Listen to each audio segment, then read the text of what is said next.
안녕하십니까. 세상 읽어주는 남자 이상훈입니다. 오늘은 패키징과 관련해서 이런저런 말씀드리겠습니다. 요즘 가장 큰 이슈는 인텔의 처리 방향입니다. 이제 미국 정부가 지분 9.9%를 인수하기로 했습니다. 이 지분 매각이 완료되면 인텔은 사실상 국영기업이 되는 것입니다. 이 때문에 그 인텔의 자본 유치를 위해서 트럼프 행정부의 압박이 추가로 있을 수 있고, 꼭 인텔의 자금 투입이 아니더라도 추가 미국 투자를 원하는 미국 정부의 입맛에 맞춰서 다른 칩기업들의 인텔 투자 가능성이 제기되는 상황입니다. 이와 관련해서 지금 삼성이 인텔의 패키징 기술을 원하고 있고, 이 관련 투자가 있을 수 있다는 얘기가 시장에서 계속 돌고 있는데요. 이 외신에서도 이와 관련한 보도를 내놓고 있습니다. 아시다시피 인텔은 후공정, 더 정확히는 패키징 분야 강자입니다.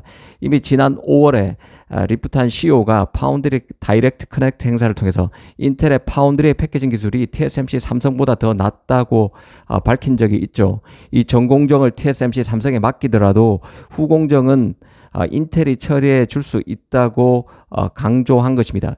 칩을 웨이퍼에 새기는 전공정에서 칩 수주가 쉽지 않은 현실을 타개하기 위해서 후공정 비즈니스만 인텔이 단독으로 수행하고 있다는 사실을 다시 한번 항기한 것입니다. 실제로 인텔은 반도체 생산과 패키징을 분리하는 시스템즈 파운드리라는 서비스 영역도 공개한 상황입니다. 이 AI 시대를 맞아서 패키징의 중요성이 커지고 있고, 인텔이 강점을 가진 후공정 부분을 경쟁력 강화의 축으로 지렛대로 삼겠다는 것이죠. 실제 그 인텔의 한 부사장이 공식 행사에서 엔비디아 일부 칩 물량의 경우 패키징만 맡고 있다고 밝힌 바 있는데요. 이걸 뒤에 엔비디아가 부인하지 않은 사항으로 봐서는 개인적으로 인텔이 관련 수주를 했을 것으로 보고 있습니다. 인텔이 패키징 분야 실력이 있는 것이죠. 사실 그 인텔은 차세대 칩 패키징의 게임 체인저로 꼽히는 유리기판 분야에서도 가장 앞서 있다는 평가를 받고 있는 기업입니다. 유리기판은 기존 실리콘 기판보다 표면이 매끄럽고 가공성이 우수해서 초미세 선폭 반도체 패키징 구현에 적합하다는 평가를 받아오고 있는 기술입니다.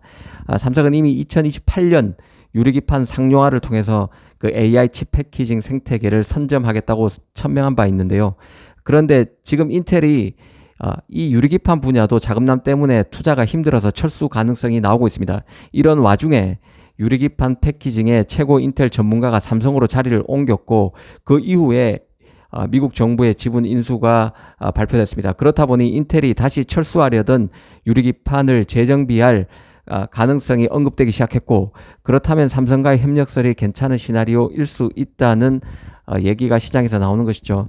이 삼성으로서는 혼자서는 버거운 TSMC를 추격하기 위해서 후공정 분야에서 인텔 기술과 제휴를 통해서 향후를 모색할 수 있고, 트럼프의 통상 압박도 완화할 수 있는 카드로 패키징이 떠오르고 있는 것입니다. 사실 지금 패키징 경쟁은 갈수록 격화되고 있습니다. 아시다시피 최고의 파운드리 TSMC가 미국의 애리조나에 추가로 1,000억 달러를 투자하겠다고 발표했는데요. 새로 짓는 팹에는 3개의 패키징 팹도 포함되어 있습니다. 미국 내 전무했던 패키징 설비가 TSMC가 다시 패키징 설비를 들어놓기로 한 것이죠. AI 붐을 맞아서 부족해서 홍역을 치렀던 패키징 팹을 미국에 들여놓아서 전공정, 후공정을 모두 미국 내에서 완성하겠다는 미국 정부의 요구가 TSMC에 적중한 것으로 볼 수 있습니다. 이 삼성의 경우는 후공정 쪽에서 기회를 엿보고 있지만 아시다시피 쉽지는 않은 상태입니다. 이 사각형 패널에 패키징을 하는 패널 레벨 패키징 기술도 갖고 있는 게 삼성인데요. 엔비디아로 그 HBM3E, HBM4 납품을 뚫어낸다면 삼성의 HBM과 엔비디아의 칩을 받아서 삼성 파운드리가 동시에 패키징하는 성과도 기대해 볼 수 있을 것입니다. TSMC에 너무 집중되어 있는 칩 제작을 분산하려는 수요도 앞으로 잡을 기회가 있을 것입니다. 특히 그 HBM 6세대인 HBM4부터는 패키징이 더 중요해지는데요. 기본적으로 HBM은 실리콘 인터포저라는 패키징 부품 위에 GPU와 같은 프로세서와 HBM을 수평으로 배치하는 2.5D 구조의 패키징입니다. 하지만 HBM4부터는 칩을 수평으로 배치하는 일반 패키징과 달리 수직으로 쌓는 게 특징입니다. 3D 구조가 되면 칩을 위아래로 배치하기 때문에 실리콘 간통 전극이죠. TSV 기술을 통해서 칩들 간 직접 연결되게 됩니다. 칩들을 옆으로 이어 붙일 필요가 없기 때문에 공간 활용도가 높아지는 것이죠. 그리고 직접 연결해서 데이터 처리 속도와 전력 효율도 높일 수 있습니다. 그리고 HBM4부터는 베이스 다이가 연산 기능 일부를 담당하기 때문에 메모리가 고객 맞춤형 칩으로 더 진화하게 됩니다. 최선단 패키징 기술이 적용되기 되기 때문에 패키징 설비 부족 현상이 예상되는 상황입니다. 전문가들은 그간 또다시 AI 칩 공급에서 문제가 터진다면 엔비디아 GPU보다는 메모리 업체의 HBM도 아니고 GPU도 아니고 바로 TSMC의 패키징 설비 시설이 될 것이라고 말하기도 했었는데요. 이 때문에 모든 파운드리가 후공정, 특히 패키징에 공을 들이고 있는 상황으로 봐야 합니다. 삼성의 패키징 생산 거점은 천안과 온양인데요. 온양 캠퍼스가 포화 상태가 되자 천안에 HBM 양산을 위한 패키징 라인을 2027년까지 구축하기로 한 상태입니다. 이 TSMC는 올해인 2025년에 전 세계적으로 10개 공장을 새로 짓고 있는데요. 눈에 띄는 것은 10개 중 3개 공장이 패키징 팹입니다. 칩본, 웨이폰, 서브스트레이트 첨단 패키징 공장 증설에 사활을 걸고 있다고 봐야 합니다.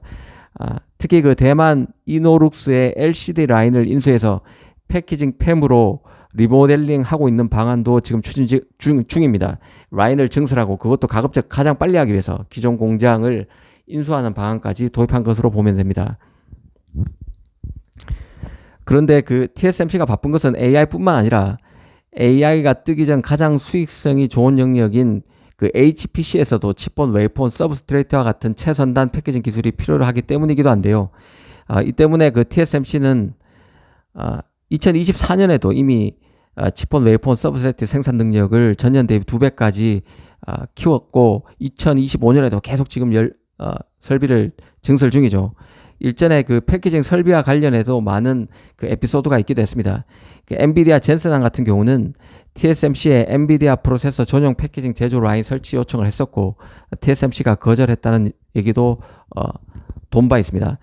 TSMC 입장에서는 AMD, 인텔, 애플 등등과 같은 다른 고객도 의식해야 하는 상황에서 엔비디아 전용 패키징 라인을 두는 것에 대한 부담이 컸을 것입니다. 또 디인포메이션 같은 매체는 엔비디아가 TSMC와의 마찰을 계기로 최근 AI 칩 대신 상대적으로 만들기가 간단한 신규 게임용 GPU를 삼성전자에 맡기기 위한 파트너십을 모색 중에 있다는 보도를 내놓기도 했습니다. 최근에 젠슨항이 대만에 가서 웨이 저자와 많은 얘기를 나눴는데요. 이 관세와 관련해서 수익을 최대화하기 위해서 여러 가지 TSMC와 협력을 모색한 것 같습니다. 이와 별도로 TSMC가 계속 제작 단가 인상을 요구하고 있기 때문에 만들기가 상대적으로 용이한 GPU 같은 경우는 삼성 파운드리를 모색하고 있다는 얘기도 꾸준히 돌고 있는 상황이기 때문에 이 점도 잘 봐야 할 필요가 있습니다. 사실 삼성과 인텔의 후공정 협력설, 더 정확히는 패키징 협력설을 볼 때 한 번쯤 생각해 봐야 할 게 테슬라의 일론 머스크 발언입니다. 머스크는 삼성의 AI6 칩을 맡기면서 삼성과 함께 일하면 좋은 점을 언급했는데요. 모든 것을 한 번에 끝낼 수 있다고 했습니다. 삼성의 강점은 삼성 파운드리에 칩을 맡기면 메모리와 패키징이 동시에 가능해서 빨리 칩을 받아볼 수 있다는 것인데요. 고객이 파운드리 메모리 패키징 업체를 각각 사용할 경우와 비교할 때 칩 개발부터 생산에 걸리는 시간이 크게 줄어듭니다. 한 20% 이상 앞당길 수 있는 것이죠. 삼성이 HBM도 만들고 파운드리에서 칩도 만들고 후공정 기술도 갖고 있기 때문에 가능한 얘기입니다. 인텔과의 패키징 협력, 패키징 투자도 가능할지 여부도 봐야 될 것이고 만약 실제로 이루어진다면 이런 머스크가 강조한 삼성의 강점, 이런 큰 그림을 강화하는 방향으로 움직이지 않을까 싶습니다. 오늘은 삼성과 인텔의 패키징과 관련한 이런저런 설들을 한번 따져봤습니다. 감사합니다.